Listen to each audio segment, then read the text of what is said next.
Good morning, everyone. While you're getting settled, I'd just like you to consider what I've placed on the table. Is it a liquid, solid or a gas? I'd just like to remind you from our lesson last week where we looked at the water being a liquid and the ice cube being a solid. How can we tell that? Yes. Great question, Rebecca. Solid, what shows the shape of a solid? It's when it holds its form. A liquid is flowing and cannot hold its form except when it is in a container like this glass. Now, today, before we go any further, we're going to talk about the aim of today. Today, we will be looking further into the behaviours of liquids and solids. We're going to be looking at the changes that occur, whether it be physical, chemical, reversible or irreversible.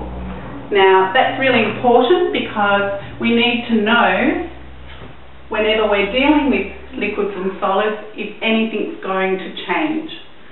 And the next step is our lab safety rules. Now, number one, we always report accidents to the teacher or lab supervisor. That's just keeping the adults informed at all times what is going on. We need to read and understand the experiment before we begin. We need to know each step of the way. You need to wash your hands before and after any lab activity for your own safety.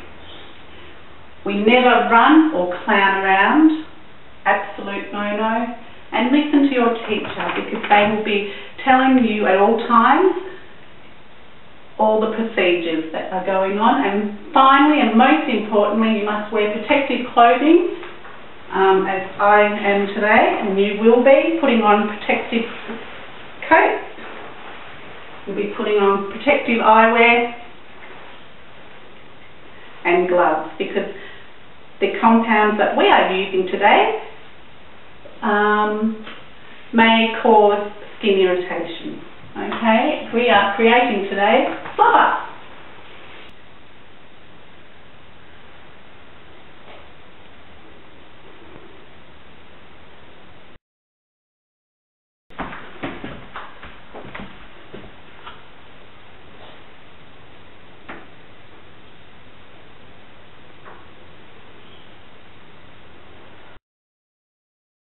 Now, here we go. We have our protective gear on. Now, what we need for this experiment is to have two containers. In this container, we're going to mix our 1.5 teaspoons of borax, which is a salt, a solid salt, sodium borate. We need 1.5 tablespoons, 1.5. Pop the lid on so we keep things clean and tidy. And in our other container, we have 1 cup of PVA glue. In the glue, we're going to pop a bit of food colour. I have green food colour here because I want my Flubber to be green. So we'll just drop a little bit in there. Now, we have our main ingredients sorted. Now we have to add the hot water. We have to be very safe. In our borax mix, we want 1/2 cup of boiling water.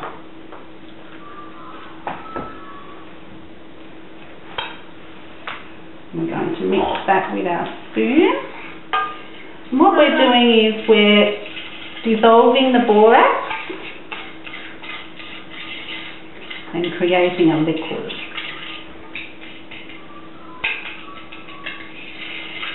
Get all the lumps and bumps out. It's a bit of a sugar consistency, so it takes a little minute for it all to dissolve up. And then we're putting 1 cup into our PVA mix. So PVA is getting nice and wet, and it's a lovely lime green colour. So we have two liquids here, and we are going to now combine our two liquids.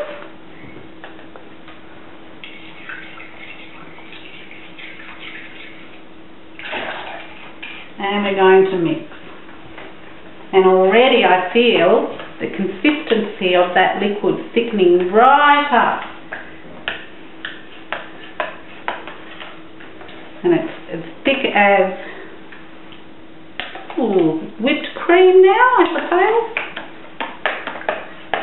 And you can see it separating. And what is happening here is, in the PVA glue, we have polymers, and those polymers are now linking into a chain and creating a more solid mixture.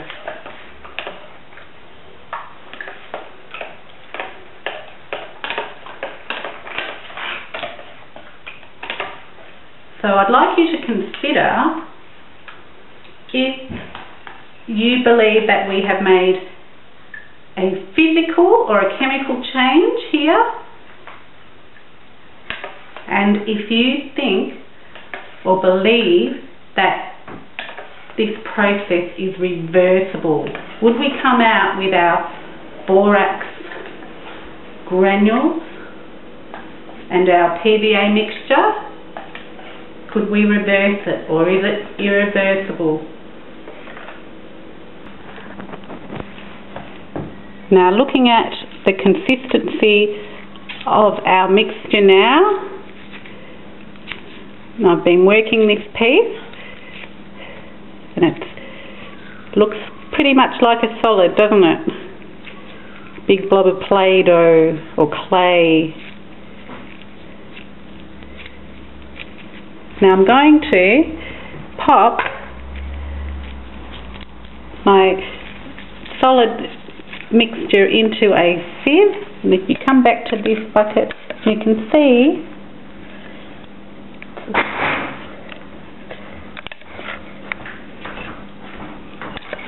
the polymer chains of each compound is linked to create a cross-linked polymer chain, and this is an irreversible process. We would never get back our borax granules or our PVA glue. Look at our what we thought was a solid component is now starting to ooze through the colander. So, is it a liquid or a solid? So now I'm going to place my flubber on a plate and see if our theory of whether it being a liquid or solid works. A solid, remember, will hold its form. We've got a nice little blob form. We'll come back later and see if it's holding its form. If it hasn't held its form, then we know it is a liquid.